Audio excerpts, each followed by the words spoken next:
Indianapolis, the best northern city to move to. On today's video, we're going to be exploring whether Indianapolis is the best city in the northern part of the country you could move to. Being from Florida, cold weather doesn't exactly seem fun, but a lot of people looking for affordability or just a better economical future are actually considering moving to places that don't have perfect weather. Sure, Indianapolis, Indiana doesn't sound like the most fun, entertaining, or scenic place to live, but a lot of young people and people trying to get ahead in life may not be afraid of moving somewhere that's not exactly scenic, but that has good economical prospects. Could Indianapolis, Indiana be that thing for you? Well, that's what we're kind of going to try to understand today. What is the Indianapolis area actually like? Is it worth moving there? Is there anything in Indianapolis that would attract you? Surprisingly, there are incredible things to be found in this large city. For one, it's like a highway hub in the center of a state that connects to many other large cities.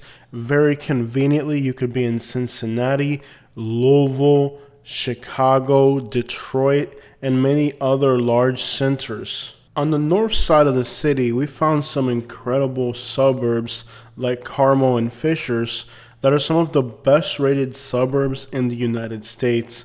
And if you're able to have a nice suburban life that's relatively safe, that's definitely an area that's going to attract people. And there is a lot of construction and a lot of growth growing into this part of the city. While the city of Indianapolis has a disturbingly high murder rate, some of the suburbs in the northern part of the city have very reasonably safe neighborhoods and communities. The fact that the city core has a lot of problems is a shared regional issue. St. Louis, Chicago, Detroit, Louisville, Cincinnati, all these cities in this part of the country have that problem, including Cleveland, Ohio. However, what those cities don't all have is large suburban areas that are safe, growing with lots of new construction. In some of these suburbs of Indianapolis, you can make upwards of $100,000 as an average household income and still be able to afford a huge suburban house in the 300,000s. Despite what people in Florida think about cold weather, the day that we were there, it got down into the teens. Now, I woke up at like 7 in the morning. It was definitely below 20 degrees. And I looked outside of my hotel window overlooking a very busy area. And there were cars out and about, people walking their dogs. In other words, despite the frigid cold temperatures, sometimes even into the teens, life does continue in the rigid cold weather parts of the country, despite inconvenient colder temperatures. On the morning we got out, it was about 22 degrees. It might actually been like 19 when we went into our car. We got the car started and it was a little bit cold, but eventually the car warmed up.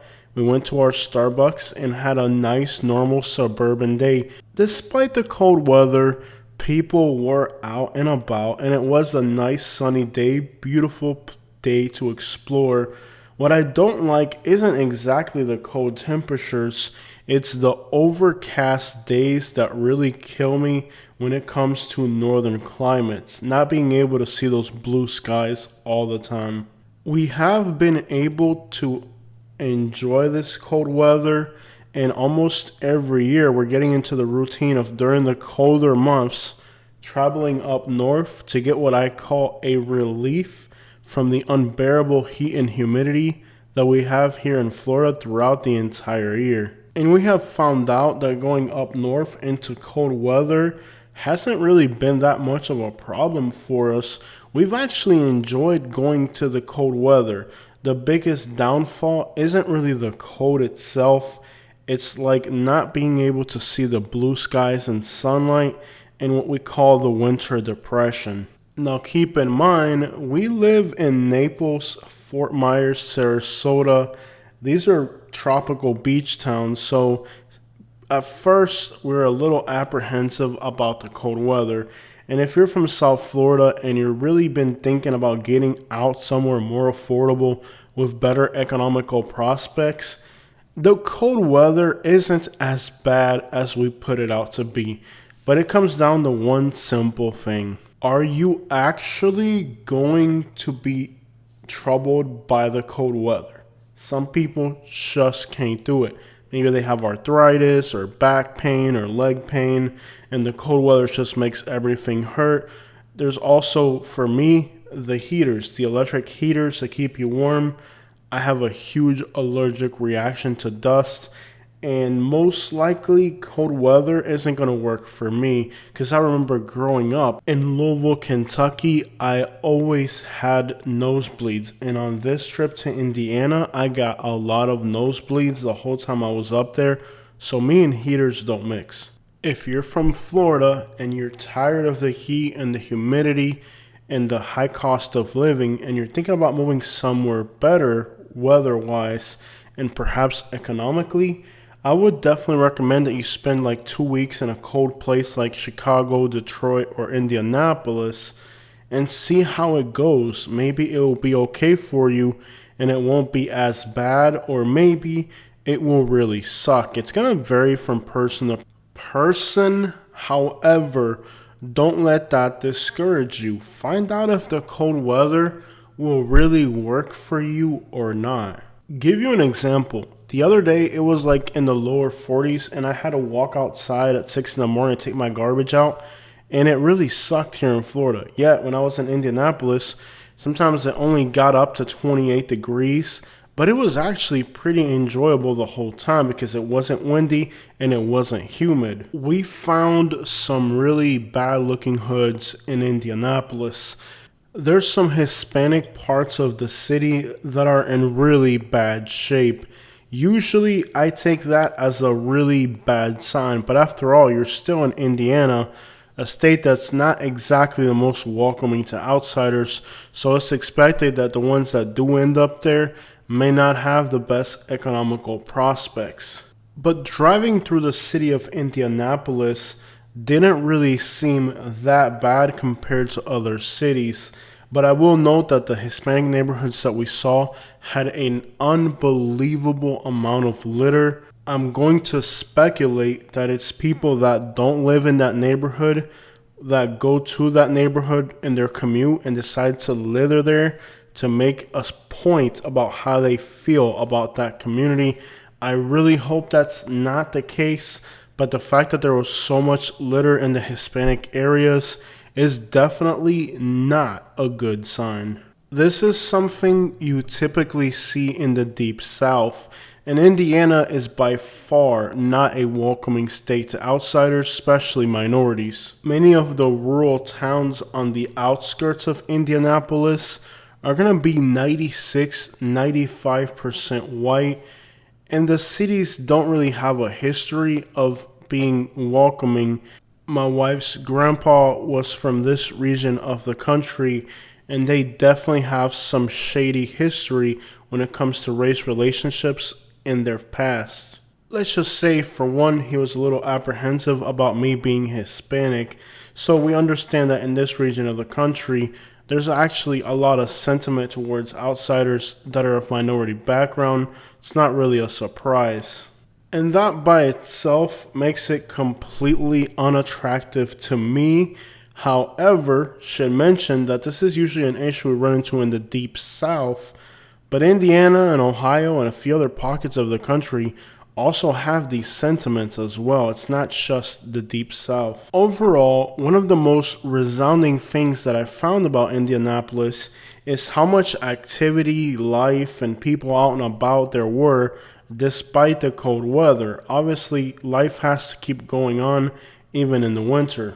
We ended up stuck in a traffic jam in the middle of the city at night.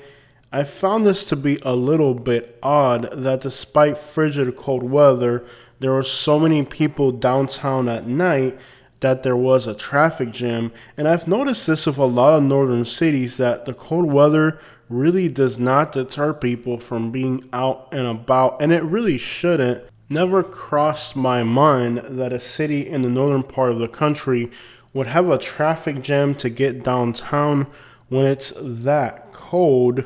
But traversing our way through the city of Indianapolis really did seem like there was a lot going on despite the really cold weather. On the outskirts of Indianapolis, we found a few little towns that were thriving with a lot of growth, a lot of industry, and a lot of companies. One of those towns that seemed to be really nice was a small place called Greenburg, where there's a Honda plant, there's a lot of work, and the houses are in great condition. On the other end of the spectrum is a town called Anderson, Indiana, one of the worst cities in this part of the country. Jobs were lost, companies closed, people moved out, the population started to decline instead of growing. But on top of all of those things, one of the most resounding things that we found was absolutely some of the most miserable, rude, and road raging type people we have ran into anywhere in the country. And you might think that small towns in Indiana would just kind of have a little bit of a warm vibe to them. I mean, after all, the Midwest does have friendly people. Even outskirts of Cincinnati, a town of Hamilton, we noted how nice and friendly the people were there. Anderson, Indiana was definitely one of the saddest and most depressing sights we have ventured across in the United States. And unfortunately for us, Katie had some childhood memories there that she wanted to revisit. One of her family homes where she had memories, we got the address, we went there, and the house had become abandoned, and there was actually some very offensive graffiti spray painted on the back of the property. She also had some memories in the Big Boy restaurant. When we went there, it was in very bad maintenance and condition. The servers were very rude. I walked into the bathroom. The toilets were overflowing. The urinal was overflowing. It smelled bad. You could tell they hadn't cleaned it in a very long time. And I told Katie, I'm really sorry to tell you this. I know it's not what you want to hear. I know you have some childhood memories here, but I'm not going to eat in this restaurant. The hygiene is really bad. The service wasn't looking too good. And even she decided to walk out of the restaurant. When we walked out of the restaurant, the waitresses that were helping us didn't want to acknowledge us when they noticed that we got up to leave. The vibes in this little Anderson, Indiana were some of the worst I've seen anywhere in the United States. And while some towns that we went to in the outskirts of Indianapolis had some great vibes, too many of these little towns were just really heading in the wrong direction, losing population, and the people that were left there just seemed to be, well, absolutely rude, nasty, and miserable. Overall, I would say if you can afford the Indianapolis area and some of the new fast-growing suburbs, it may be a much better experience, but some of the small towns and inner city parts that we saw did not seem very attractive. And that is possibly the narrative for a lot of other American cities. And in that respect, Indianapolis really isn't different than a lot of the other cities we visit. I would recommend the city if you're able to fix your economy to be able to land in one of the better suburbs that surround the city. Greensburg, to the southeast of the city, with its Honda manufacturing plant, seems like a great option for a small town. And of course, some of the hoods in the inner city of Indianapolis were some of the most rundown and ugly, depressing places we have seen anywhere in the United States. And it's hard to believe that people would come to the United States to live in conditions like this. The only real inner city neighborhoods that we got to see were what's known as the Far East Side. And I'm sure there's a lot more grimy hoods to see in the city of Indianapolis, especially with their super high murder rate. One would only assume that there have to be some horrendous neighborhoods that we did not see. But we did drive through large expanses of the city, both in the daytime and at night, and it seemed that for the most part, most of the urban sprawl that we saw did not seem scary. Despite the fact that the city has a very high murder rate, it really did not feel unsafe or scary to venture anywhere within the city, which stands in stark contrast to other adjacent cities like St. Louis, Louisville, and Cincinnati, where you're definitely going to find neighborhoods that will make you feel uneasy. But you never want to let that fool you, especially with Midwestern cities. Take the city of St. Louis, the most dangerous city in the country by murder rate, where you can easily feel comfortable anywhere in the city, completely oblivious to the fact it's one of the most dangerous cities in the country. So just because we didn't feel uneasy or unsafe, a lot of the cities that we travel to, you immediately feel like you're in the thick of the action, like Baltimore, for example. Indianapolis didn't seem to have that vibe. Nonetheless, the statistics are there, making it one of the most deadly cities in the country, and I'm sure somewhere in the metropolitan area, you'll be able to experience that to the full. Alright guys, so that is our summary of the Indianapolis area. If you can land in some of these nice newer suburbs in the north side of the city, I think you're going to be alright. Lots of new construction, a great variety of restaurants and things to do, very affordable housing in an area where incomes are very decent. And of course, an unexplainably busy downtown, even on a frigid cold night. Regardless, you keep in mind that a city this big is going to have both good and bad areas, and how much you're able to afford will probably be a huge determining factor in whether you're going to end up somewhere nice or somewhere scary.